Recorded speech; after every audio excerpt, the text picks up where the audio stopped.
ബിന്ദു ചേച്ചിയെ നേരത്തെ പരിചയമുണ്ടോ? ഉണ്ട് ഉണ്ട്. എങ്ങനെയാണ്?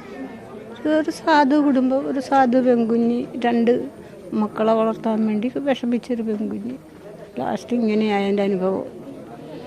ഈ മെഡിക്കൽ കോളേജ് ഞങ്ങളൊക്കെ വിശ്വസിച്ചിരുന്ന അഭയം കിട്ടുമെന്നാണ്. അഭയം എടുക്കുമെന്ന് ഞങ്ങൾക്കറിയത്തില്ലായിരുന്നു.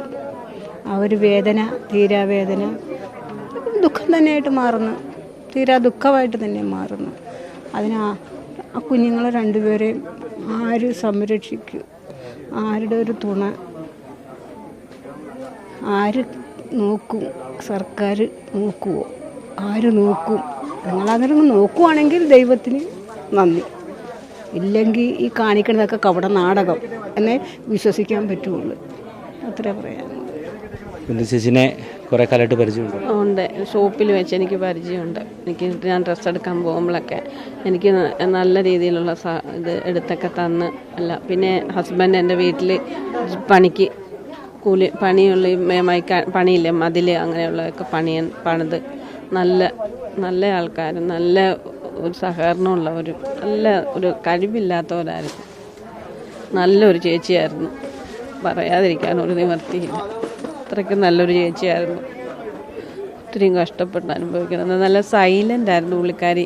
നമ്മൾ ഷോപ്പിൽ ചെന്നാൽ ആരും പുള്ളിയുടെ എടുക്കുന്ന ഡ്രസ്സ് എടുത്ത്, ഞാൻ വർഷങ്ങളോളം ആ ചേച്ചി എടുക്കുന്ന ഡ്രസ്സ് എടുത്തുകൊണ്ടിരുന്ന തലവലപ്പറമ്പിൽ നിന്ന് അങ്ങനെ ചെയ്തുകൊണ്ടിരുന്നത്. അല്ല, ഷോപ്പിൽ ചെന്ന് കഴിഞ്ഞാൽ ആ പുള്ളിക്കാരിയാണ് അവിടുത്തെ ഐശ്വര്യം. അത് പറഞ്ഞാലും നമുക്ക് മതി വരികയില്ല. എന്നെ അതുപോലെ എനിക്ക് ഡ്രസ്സ് എടുത്ത് തന്നുകൊണ്ടിരുന്നത്. അതുകൊണ്ടാണ് ഇന്ന് വരെ അതായത് നമ്മൾ എടുക്കുന്ന ഡ്രസ്സ് അവർക്കറിയാം നമുക്ക് പാകമാണെന്നുള്ളത്. അത് എനിക്ക് തിരിച്ചത് ഒരു തയ്ക്കാനോ ഒന്നിനും കൊണ്ടുപോകേണ്ടി വന്നില്ല. അതുപോലെ ഞാൻ വർഷങ്ങളോളം ആ പുള്ളിക്കാരെടുക്കാൻ ഞാൻ ഡ്രസ്സ് എടുത്തുകൊണ്ടിരുന്ന. ചേച്ചിന് ആ ഷോപ്പിൽ വന്നുള്ള പരിചയമാണോ? ഷോപ്പിലല്ല, പിന്നെ ഹസ്ബൻഡ് ഇവിടെ എൻ്റെ വീട്ടിൽ ജോലിക്ക് വന്നിട്ടുണ്ട്. എൻ്റെ വീട്ടിൽ പണിതത് ആ ചേട്ടനാ. വീടിൻ്റെ പണി, മതിൽ അങ്ങനെയൊക്കെ ആ ചേട്ടനാ പണിതുകൊണ്ടിരുന്നത്. അത് അങ്ങനത്തെ പരിചയം ഞാൻ ഈ നാട്ടിലുള്ളതാണ്, അടുത്തുള്ളതാണ്. ഒത്തിരി നല്ല ഒരു ചേച്ചിയായിരുന്നു. നഷ്ടപരിഹാരം എന്തായാലും അല്ലേ? നല്ല എന്ത് കൊടുത്താലും മതി വരെ, എന്ത് കൊടുത്താലായി മതി വരുന്നതിന്. മാതാവല്ലേ, മക്കൾക്ക് മാതാവിനെ പോയില്ലേ. ഒത്തിരി എന്ത് നഷ്ടപരിഹാരം എന്ത് നമ്മൾ കൊടുക്കും അവർക്ക്? എന്ത് കൊടുത്താലും മതി വരികയല്ല. നമുക്ക് എന്തും കൊടുക്കണം. നല്ല ഗവൺമെൻറ്റിൻ്റെ ഭാഗത്ത് നല്ലൊരു സഹായം കൊടുക്കണം. എന്നാലേ നമുക്ക് അവരെ കരകയറ്റി കൊണ്ടുവരാൻ പറ്റത്തുള്ളൂ. നല്ല സഹായം കൊടുക്കണം. നമുക്ക് അത്രയ്ക്ക് അറിയാവുന്ന ആൾക്കാരായതുകൊണ്ടാണ്. പക്ഷെ ഇത്ര ഒരു വലിയൊരു അപകടത്തിൽ ചേച്ചി വിടുമെന്ന് ആരും പ്രതീക്ഷിച്ചില്ല. അത്രയ്ക്ക് നല്ലൊരു ചേച്ചിയായിരുന്നു. നമുക്ക് പറഞ്ഞാലും നമുക്ക് മതി വരാത്തൊരു ചേച്ചിയാണ്.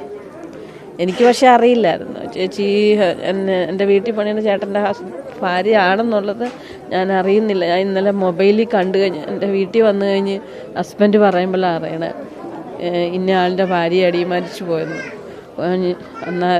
അന്നേരം ഞാൻ മൊബൈലിൽ കണ്ടു.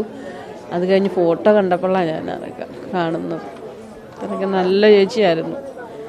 നമ്മൾ അടുത്ത് ഇടപെടുന്നവർക്കേ അതറിയാൻ പറ്റത്തുള്ളൂ. അത്രയ്ക്ക് നല്ലൊരു